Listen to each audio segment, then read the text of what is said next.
Hello friends. तो आज हम बात करेंगे application of determinants and matrices. इसके लास्ट टॉपिक्स पे हमने कवर किया था इनवर्स, एडजॉइंट, राइट।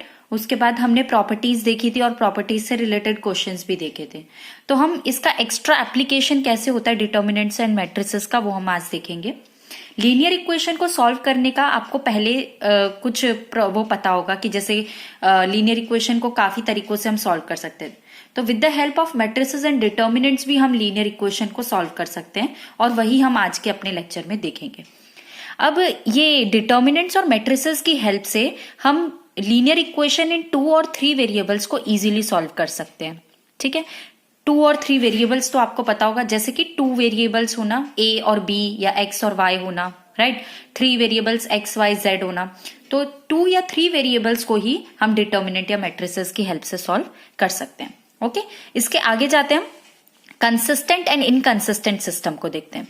तो कंसिस्टेंट सिस्टम क्या होता है? A system of equation is said to be consistent if it solution exist. यानी कि अगर किसी भी इक्वेशन में सॉल्यूशन एग्जिस्ट करेंगे, एक या एक से ज्यादा सॉल्यूशन आएंगे, तो उस सिस्टम को हम कंसिस्टेंट सिस्टम बोलेंगे।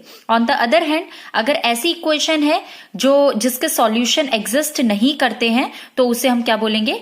इनकंसिस्टेंट सिस्टम बोलेंगे। ठीक है, जैसे हम देखते हैं, जैसे ये मेरी लीनियर इक्वेशन इन 3 वेरिएबल हो गई। क्यों? क्योंकि यहाँ पे x है, y है और z है, राइट। तो इसमें ये a क्या होगा हमारा? ये a1, b1, c1 ये सारे एलिमेंट्स जो हैं वो हम a में काउंट करेंगे। x यानी कि मेरे कितने वेरिएबल हैं? तो x है, y है और z है, राइट। और b को लेंगे हम, जो इक्वल्स टू के इस साइड लिखते हैं, वो हमारे b होंगे। तो ये जो है, ये एक तरीका है, ये एक स्टैंडर्ड फॉर्म है कि हम इक्वेशन को किस तरीके से लिखते हैं, राइट। तो इसे बोलते हैं हम स्टैंडर्ड फॉर्म। अगर ये इस फॉर्म में इक्वेशन नहीं लिखी है, तो सबसे पहले हमें उसे स्टैंडर्ड फॉर्म में लिखना होता है। ओके, तो हमारी इक्वेशन बनती है ax is equal to b, या a में क्या होगा जो मैंने आपको बताया, राइट। a इंटू एक्स यानी कि X Y Z equals to b ये हमारी वैल्यूज है। तो ये हमारी इक्वेशन इससे बन जाती है। ठीक है, बाकी हम अगर क्वेश्चंस जब करेंगे तो आपको और क्लियर आइडिया आएगा कि मैं क्या कहना चाहती हूँ। अब केस 1 देखते हैं।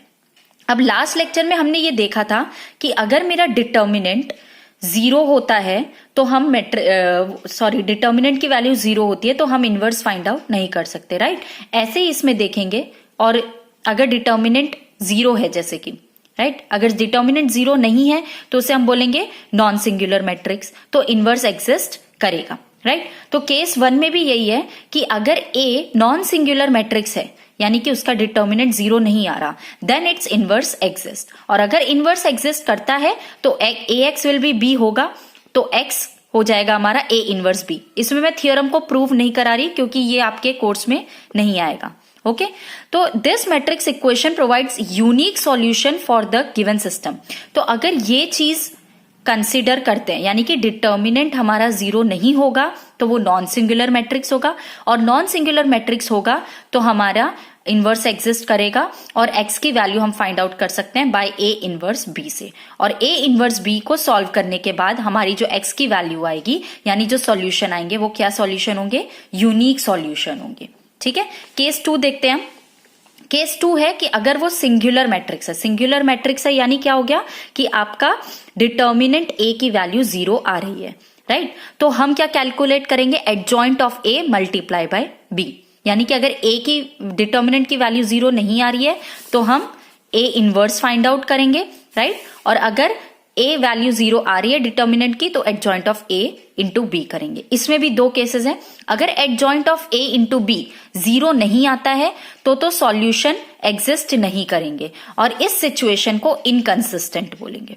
ठीक है, ऑन द अदर हैंड, अगर adjoint of a multiply by b 0 आता है तो इसको कंसिस्टेंट भी हो सकता है या इनकंसिस्टेंट भी हो सकता है, और इसके सॉल्यूशन क्या आएंगे? इन्फिनाइट मेनी सॉल्यूशन आएंगे। यानी कि हमारे 3 केसेस हो गए। फर्स्ट केस में यूनिक सॉल्यूशन था। यूनिक सॉल्यूशन किसके केस में आएगा? नॉन सिंगुलर मैट्रिक्स के केस में आएगा। ठीक है, सेकंड हमने देखा, सेकंड केस में अगर सिंगुलर मैट्रिक्स है तो सिंगुलर मैट्रिक्स में सॉल्यूशन एग्जिस्ट कर भी सकते हैं, जिसमें इन्फिनाइट मेनी सॉल्यूशंस होंगे, और दूसरा सॉल्यूशन एग्जिस्ट नहीं भी कर सकते हैं। ठीक है, ये आपको अभी समझने में थोड़ा सा शायद डिफिकल्ट लग रहा होगा, बट जब मैं एग्जाम्पल सॉल्व कराऊंगी इसका तो आपको ये चीज इजी लगने लगेगी। अब हम देखते हैं लीनियर इक्वेशन इन 2 या 3 वेरिएबल्स को सॉल्व करने के लिए हम 3 मेथड देखेंगे, मैट्रिक्स मेथड, कैमर्स रूल और गॉस एलिमिनेशन मेथड। फाइन, तो हम सबसे पहले कवर करेंगे मैट्रिक्स मेथड, जो मैं मेरे नेक्स्ट लेक्चर में कवर करूंगी। Thank you.